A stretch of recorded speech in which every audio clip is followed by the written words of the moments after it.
Mahilig ka ba sa buy now, pay later? If so, pakinggan mo to and I will give you 5 considerations kung bakit dapat mong pag-isipan ng madaming beses bago mo i-click yung buy now, pay later or i-avail. So, hi, I'm a mom of 3 building a 60 million peso portfolio. Kapag breadwinner ka at marami kang responsibilities na pinapasan, dapat meron ka munang 5 considerations bago mo i-avail ang buy now, pay later. Kasi, delaying a bill does not give you financial freedom. It simply creates an invisible target on your cash flow 3 months or a couple of months down the line. So yung first consideration, tatawagin natin siyang expense collision. Ano ba tong expense collision? So last year, nung bumili kami ng mattresses ng mga anak ko, kasi kaka-build lang ng bahay, so meron na silang sariling room. Inoferan kami ng buy now, pay later. So syempre maganda yon kasi 3 months delayed yung payment, hindi mo pa siya agad poproblemahin. Yun yung kinagandahan niya. However, nung minove namin siya 3 months later, nag-collide siya or nagkasabay sila nung allocation namin or payment para sa tuition fee ng mga bata. So ano nangyari? Hindi naman siya nabayaran, pero kailangan namin mas maging mahigpit doon sa mga months na yon, doon sa 3 months na yon kasi sabay nga sila nung tuition fee. So hindi namin agad na foresee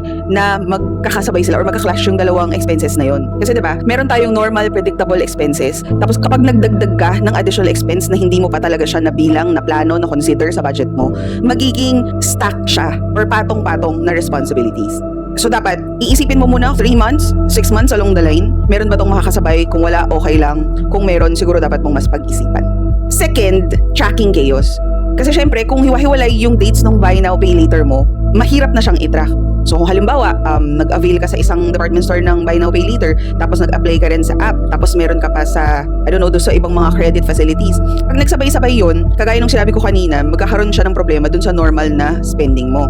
Tapos, mahirap na siyang i-track kung ano yung dapat mong unahin dun sa mga bagay na yun. And then, pwede pang magkaroon siya ng maraming penalties kapag hindi mo nabayaran on time. So, dito na nga tayo, no, sa fees. Ang kinikita kasi talaga ng buy now, pay later is yung fees.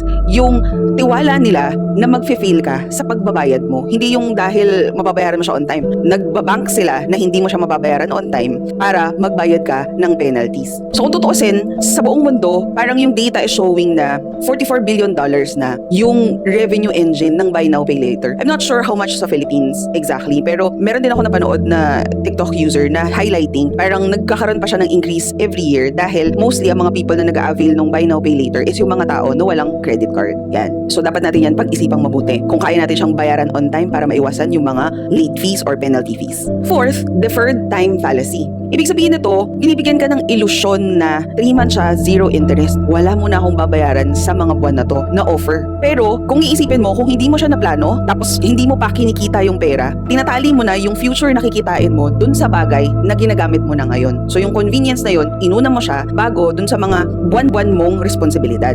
And lastly, strategic alteration. Dito sa last na to, kailangan mo i-consider na yung bagay na bibilhin mo with buy now, pay later, dapat kasama siya sa plano mo. Dapat nandun na talaga yung pera. Dapat afford mo na siya bago mo siya i-avail para ma-maximize mo yung possible benefits or points or something. Kasi usually yung mga buy now, pay later talaga, parang sa experience namin, credit card talaga siya. Pwedeng i-delay ng 3 months or 6 months yung first payment mo. Nung una, ako din, iniisip ko like, wow, ano siya, advantage siya sa akin kasi hindi ko pa iisipin yung babayaran ko for now. Pero kapag tinignan mo siyang mabuti or nireview mo siyang maigi, babayaran mo rin naman yun eh. Diba? Dinelay lang. Ngayon kung na-delay siya, ibig sabihin, madidelay din yung pag-ipon mo for some other thing. Possible kasi sa timeline na yun, makalimutan mo na meron kang buy now, pay later. Alam mo, it's funny, pero totoo siya. Parang yung pagbigla na lang siyang nag-appear sa credit card mo, oh my God, meron pala akong buy now, pay later. Hindi ko naisip, nagpaplano pa naman ako ng trip sa ganyan. Or ngayon pa naman nangyari emergency, ganyan. So, for us, sa household namin, technically, nag-avail pa rin kami ng buy now, pay later. Pero, in a sense na, pag pupunta kami sa store,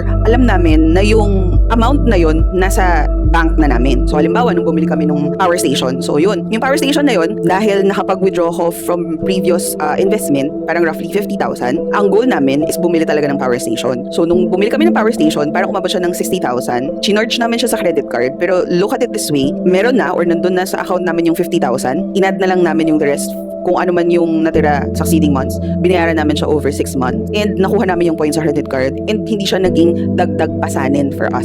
I think yun lang talaga yung basic. I-make sure mo na 100% nung price ng item is safe na or naitabi mo na bago mo siya i-avail. Kasi kung hindi, yung future money mo na you could allot to other things, savings, investments, priorities, responsibilities, emergencies, matatali siya. Kasi hindi mo naman po pwedeng hindi siya bayaran. Magkakaroon ka naman ng issue sa mga credit scores mo, ganyan. Pwedeng ma-stress ka for mga people na maniningil sa'yo. So, don't let micro-installments weaponize time against your household. Hindi porke maliit siya, hindi na siya magmamatter. Actually, yun nga mga maliliit na purchase, yun nga yung nakakalito. Halimbawa, kung sa tingin mo 1,000 lang yun, nagdagdag ka pa, sapatos ngayon, bukas skincare, ganyan. Yun yung mas nagbabaon sa'yo sa utang compared to bigger ticket items. Kaya nga before, ang utang lang talaga is para sa mga big ticket items, para pag-ipunan, paghandaan, halimbawa bahay, lupa, kotse, ganyan. Hindi natin inuutang yung mga everyday na essentials. Hindi natin inuutang yung mga maliliit na bagay sa halimbawa, mga sapatos, skincare, ganyan. Kasi dapat dun sa mga bagay na yun, nakahanda yung pera mo. Yan. So if you want to see how we track our milestones and protect our cash flow step by step, follow along. That's the update for today, group mates. See you on the next one.